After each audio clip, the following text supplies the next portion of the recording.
I want to say in 2015 maybe is when I came up with quantum wave cancellations. There was so much that I was doing from about 2013 till my gravitational field model to understand physics. But so quantum wave cancellations is what I call it. And I still remember a similar article to one I just read, but they never mentioned Roger Penrose back then. They just didn't know where consciousness came from. And honestly, I never even read the article. I do this a lot. I won't read the article, I will read the title of it. So they might have mentioned him. I didn't know who he was until a couple of years, maybe a year ago, I think. Been really uprooted a lot lately, so. And it was when he solved the black hole information paradox. And that was just so cool, because I was working on that. I thought I could, well, I wasn't working on it, I was working on the unified field model. I was trying to figure that out, and how to weed out issues with number theory, and so what we calculate can actually be exact. And I've gotten close. I'm just not as inspired as I used to be, because once you know everything, you have nothing to talk about. And either we weed out the imagination, to which then there's a right and wrong way to say everything, or eventually we get so bored of that too, that we then work on evolving and developing imagination. So it's a double-edged sword. There's really no reason to perfect number theory. It's just really fun, because gravity honestly was the funnest thing I ever thought about and figured out. And quantum theory is fun too, so quantum physics is fun. It's just, to me, I'm the one who figured out quantum wave cancellations, right? Other people probably had similar ideas. Well, Penrose has that thing about originating in the neurons. I forget what it's called. He has a definition for it somewhere I read after watching a video, and I'm like, God damn it. Again. So people are going to think I'm trying to steal other people's ideas. Well, the funny thing with me is I don't read anything. I don't have a paper here on the ground. This is all just from my brain, and that I can explain from my perspective where consciousness originates and where it comes from. And not just the human mind. You know, this is physics. This is how consciousness actually becomes consciousness. So if we just simply had two neurons, let's say they function like a diode. It doesn't matter where you have the brain. On either side of this diode, and a diode only allows energy or information to travel in one direction. Okay? It's unilateral, right? So anything that you encounter, any stimulus whatsoever, it doesn't matter if it's heat, cold, just any stimulus, vision, smell, whatever it is. And this all goes into like how we actually have these different sensory perceptions in our brain, of course. But if you look at it from that way, let's say that this is, you know, and then you get that, and then you got taste. That's all different stimuli, and it is. But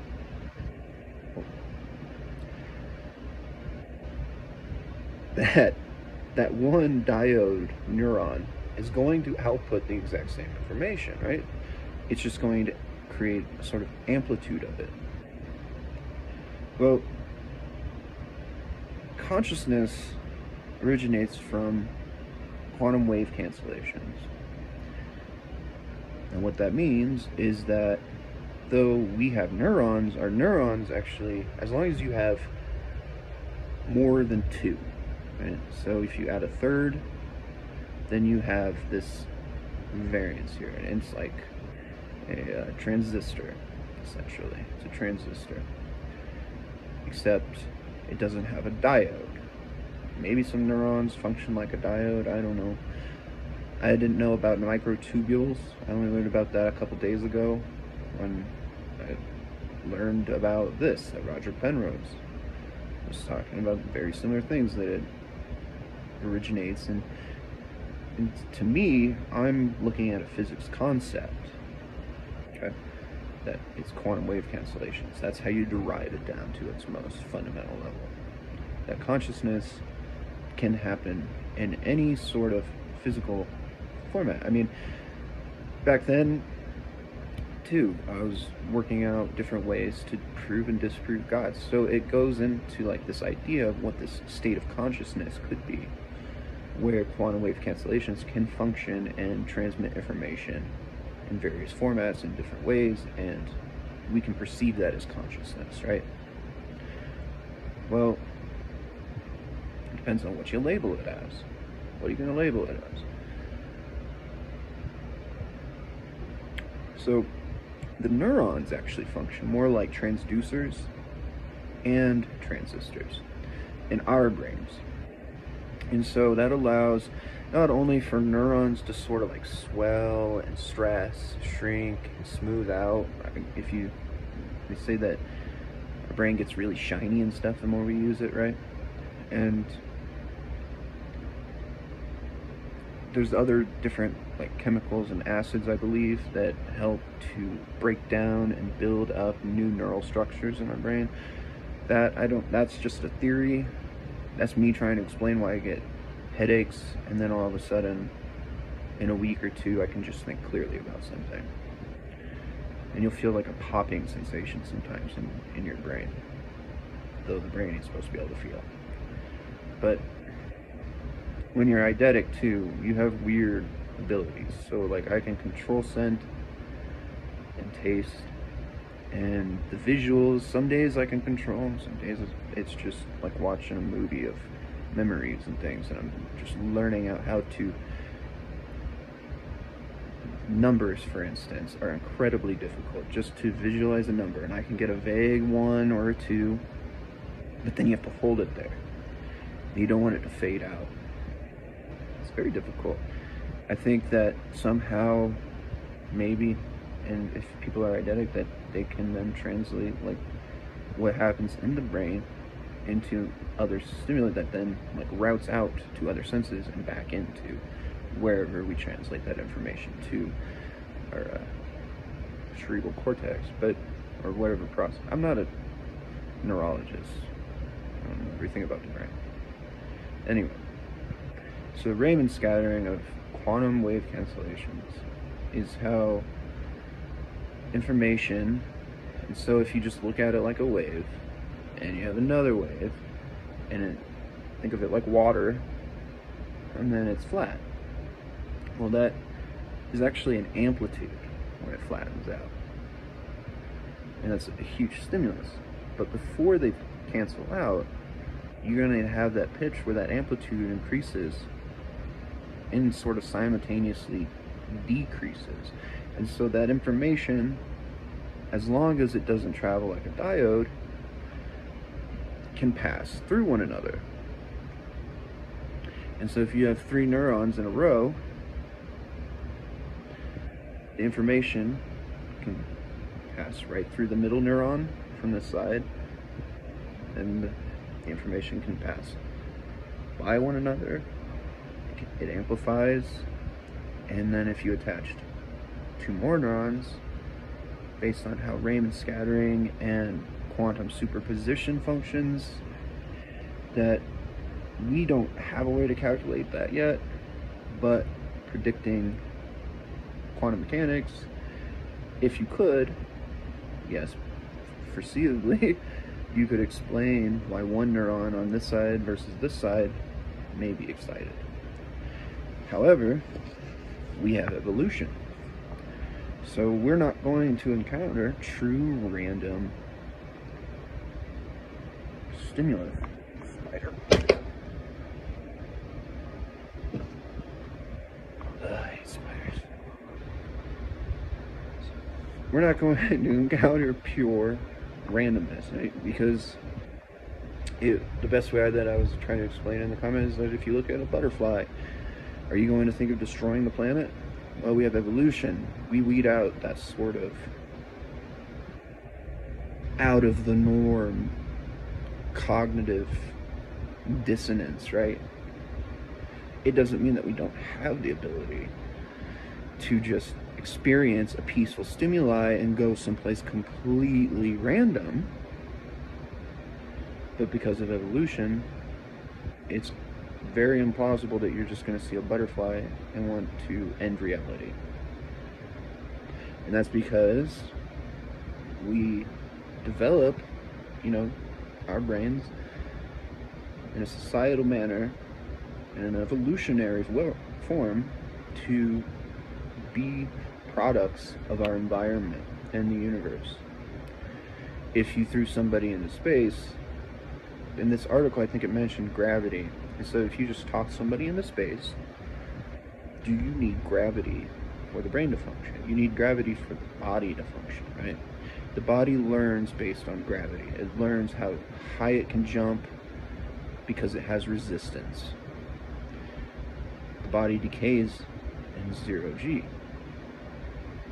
But the mind, would it still function? It should. I mean, Raymond scattering functions with or without gravity. So, and I didn't know what Raymond scattering was. Luckily, I went to a science forum. No, it wasn't a forum. It was Twitch. Right. And this girl was working on her PhD, and I was explaining to her how photoelectric scattering or whatever it was. She was working on something, and they had to explain to me what Raymond scattering was. Go look at Raymond scattering. Oh, okay. So that's what I've been talking about all these years. And I came to that conclusion studying the double slit. So the double slit and interference patterns really are so enlightening. They can make you think about physics forever because it all just sort of correlates. I think that's everything on how consciousness operates. Going back to the concept of it and why it's not just neurons.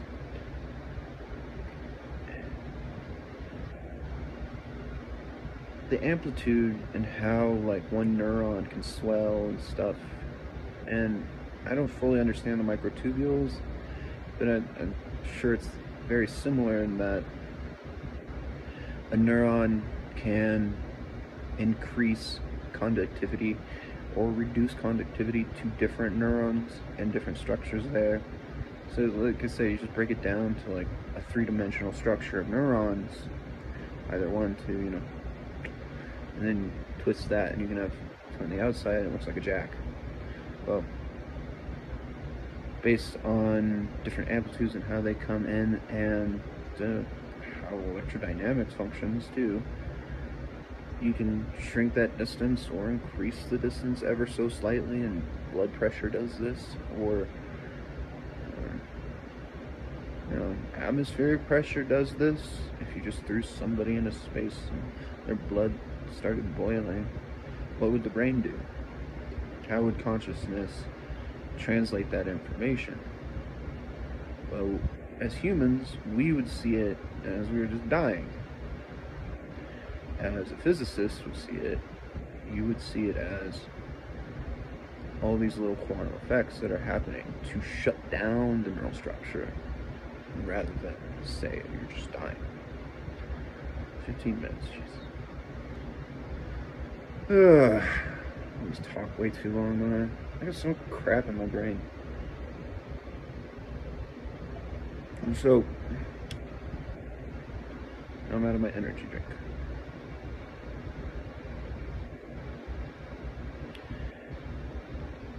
Can we create a state of consciousness? Well, we can perfectly mimic and map a human brain. Let's say we can do that now. And we have quantum computers that can map the neural network and mimic it perfectly. And we're getting there. They allow information to pass through one another. And I haven't read up on what's all happening. I know that quantum computers are making huge strides right now. But based on like how they choose like numbers and I forget what it's called, it still allows information to pass backwards and forth at the same time.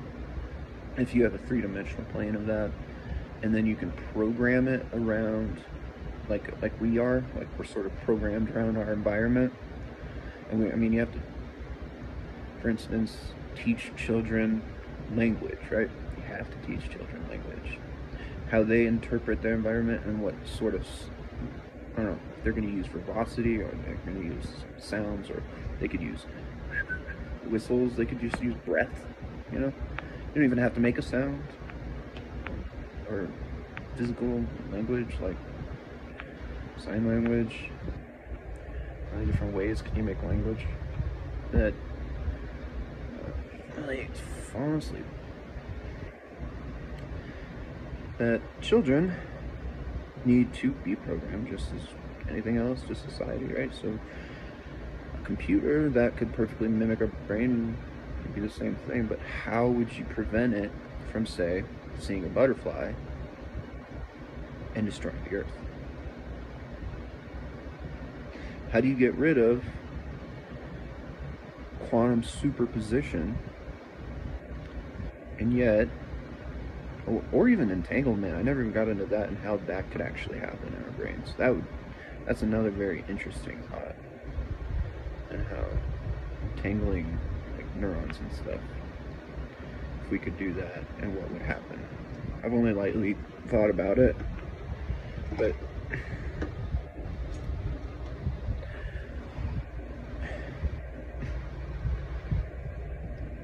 do we have consciousness if we weed out quantum superposition? Because that's that little bit of randomness that we can't calculate, to where a Raymond scatter can affect one neuron versus the other in that scenario where you have the two in the middle. And so information is traveling back and forth, right? At the same time, it's that quantum superposition in a basis, in a constant, without having all the other effects, that you can have two exact same and similar stimuli, but this one could be excited and this one could be excited, or they could both be excited. And that's basically where consciousness comes from, at least from my understanding.